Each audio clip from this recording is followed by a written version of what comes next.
The Future of a King by Malthenial. Chapter 13, The Lady of the Lake, Part 1. While we had been working on the treaty, the armies had been preparing pyres at the base of the slope, stacking wood and laying the bodies from the battle atop them. There came a night when every man living who wasn't in the infirmaries or tending to those there gathered around the pyres as dusk fell. All 8 armies and what was left of the Saxon army intermingled together around the long row of the dead. There had been no discrimination in how the dead were laid out. The dead of the kingdoms of Albion lay amongst one another, and the Saxons mixed in with them too. There was no separation between the magical from the non-magical either. Stationed around the rows of pyres were those who would light them. Some were soldiers holding torches, others were sorcerers holding balls of flames in their hands. Father and Uncle Merlin stood before the central pyre, Father holding a torch aloft, Uncle Merlin with flames flickering in his hands. There was no sign of his usual tension at using magic, however. The 2 of them stepped forward and simultaneously lit the central pyre. All up and down the line, pyres burst into flames as the knights thrust their torches into the wood, and the sorcerers caused the wood to ignite. Then we all stepped back and watched. The flames danced upward toward the sky, bright against the darkness. There was no sound save the crackling of the fires and the soft weeping of those left behind. No one condemned anyone else for the tear tracks on their cheeks glittering in the firelight. There was no separation between nations, enemies, or those with magic. We were all gathered closer together now, and together we grieved the dead, and of all those losses that brought us together now. In the stillness, one of the women healers began a soft chant of mourning, and one by one, the few women who had come along, the queens and the healers, took up the chant. Their soft voices wove together with the flames in the night as we grieved the dead. The Saxons left the day after the dead were laid to rest, but all the armies of Albion stayed on a few days thereafter, giving the wounded a chance to recover and the men a chance to rest before the long marches home. Father gathered all the kings and queens one night, and we had as much of a feast as could be had so far from home, in celebration of winning the war. He rose when the meal was done, lifting his goblet in his hand. "I wish to thank each of you for your presence," he told the attentive group. "Without all of you, the victory could not have been achieved. Together we took on the Saxons, and together we prevailed. I was honoured to fight alongside each of you and each of your men, as we fought with courage and honour. We have preserved our homes, our kingdoms, and the people we serve." He lifted his goblet. "To victory, and to Albion!" The cry was echoed around the room as everyone drank the toast. But when Father sat down, Queen Anise rose unexpectedly. She stepped forward and looked at Father through piercing eyes. "We kings and queens have been talking," she said abruptly, "and we have come to the conclusion that we wish to stay in alliance with you, King Arthur, as our High King." Father, I could tell, was having to struggle not to gape widely as Queen Anise went on. "You have led us well in war. We trust that you will lead us well in peace." She lifted her goblet. "To Albion, and to Arthur, long live the king!" The whole room rose to their feet and echoed the cry. I noticed there were some like Queen Mythian, Queen Elena, and King Bayard, who shouted the words with complete sincerity in their voices. But even King Odin, King Lot, and King Alinor had respect, however grudging, in their eyes. Father was still looking stunned. "I never expected the kingdoms to give me this power," he remarked in an undertone, his words covered by the noise. "You are the only one who could lead them, though," Mother told him. Her eyes were shining with her complete and absolute trust in him. This development necessitated remaining where we were a while longer, as new treaties were drawn up, with all the kingdoms, giving the central authority to Father and to Camelot. "Do you think it was the prophecy that made this all happen?" Father asked Uncle Merlin over supper after the final treaty with Cornwall had been signed. Mother quickly shook her head, but left it to Uncle Merlin to reply.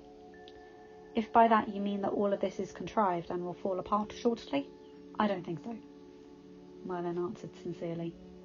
All the prophecy did was foresee this moment and predict it. I doubt many of the kings had even heard of it.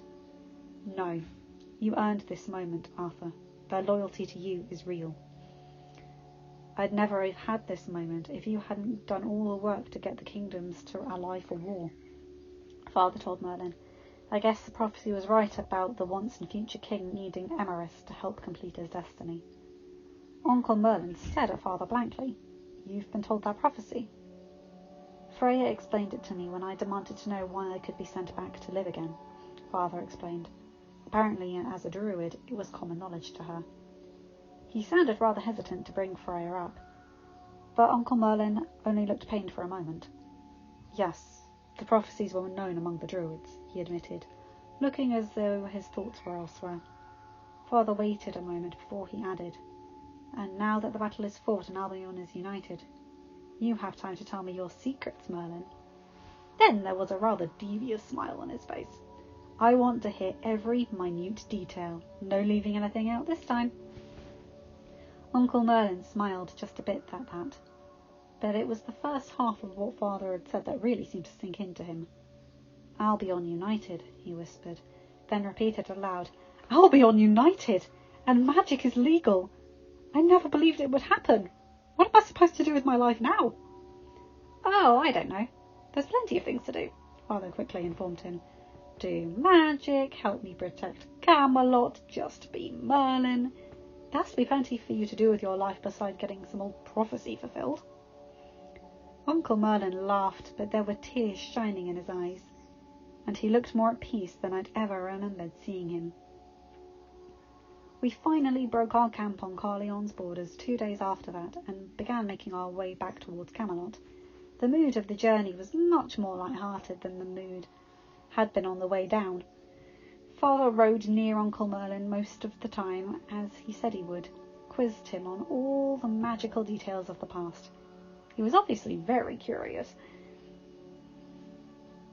and eager to learn, and was accepting of the narrative that was told. Uncle Merlin opened up with Father, displaying this attitude, and told him all his magical tales freely. Unlike the coherent stories he had once told me, though, Uncle Merlin's stories to Father were mostly reminding him of strange occurrences and filling in the details, with plenty of teasing mixed in. What was the first time you used magic to save me? Father asked, sitting comfortably in the saddle. Uncle Merlin laughed to himself a bit. The very first time I ever saved you was with magic, he said frankly.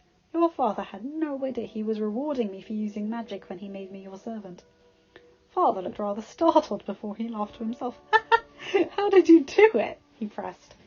I made the chandelier drop on Mary Collins, Uncle Merlin told him, and I slowed time to get you out of the way of the knife. You can slow time, Father said, sounding very incredulous. Merlin's thoughts were clearly, however, somewhere else, as he just gave a brief nod in response. That was the first time I ever killed, he said softly after a moment. Father looked rather torn. I wish you hadn't learnt to kill for me, he said earnestly. Uncle Merlin nodded and shook himself out of that mood. That wasn't the first time I used magic around you, though, he said lightly. Right, the mace fight, Father said, smiling. I used to wonder sometimes why I was so incompetent that day. I wasn't joking when I told you I could take you apart in a single blow, Uncle Merlin reminded him. Luckily you didn't try that, Father commented. So is it true that Sophia actually tried to drown me in Avalon? Apparently he had seen one of our conversations about that in the past. Of course, Uncle Merlin replied. I am not likely to forget how cold it is that late at swimming. You seem to imagine a fair few things, Father replied cheerfully. Knocked me out with a piece of wood? Really, Merlin? You prefer your mind taking over and subsequent drowning? Merlin retorted. I'll bear that in mind for next time it happens, you clodpole. Sometimes the discussion got serious. I'd wish I had known Balinor was your father. Maybe I wouldn't have been so insensitive when I tried to comfort you. I'm sorry I didn't tell, Merlin, stop apologising. I understand why you didn't. I'm sorry for what I said, though. You can stop apologising for the things you said too, then. You didn't know. And sometimes it was quite ridiculous. I went on that quest alone, remember, Merlin? I can testify that you didn't, Uncle Gawain inserted. And if we hadn't been there, the Wyverns would have had their way with you. Uncle Merlin told him.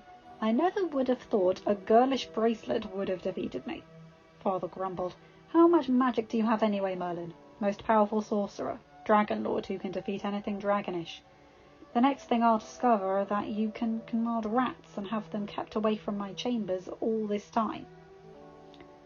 When you find out how I can get that power, you can let me know, Uncle Merlin told him cheerfully.